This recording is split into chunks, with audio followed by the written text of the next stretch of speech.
This is a reinforcement plate.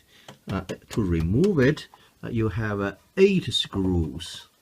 There's 2 here and 2 there, so 2 at each corner.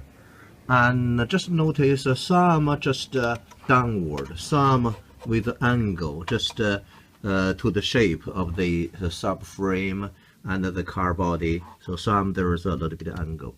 Remove 8 bolts from 4 corners. And when you remove, just remove 6 first. Keep 2 on diagonal corner, and you're going to remove that 2 last.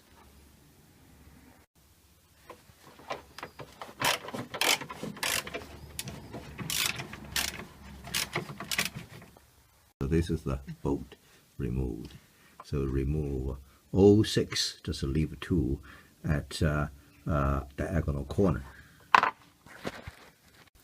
Now I have removed 6 screws, so only left is one of this.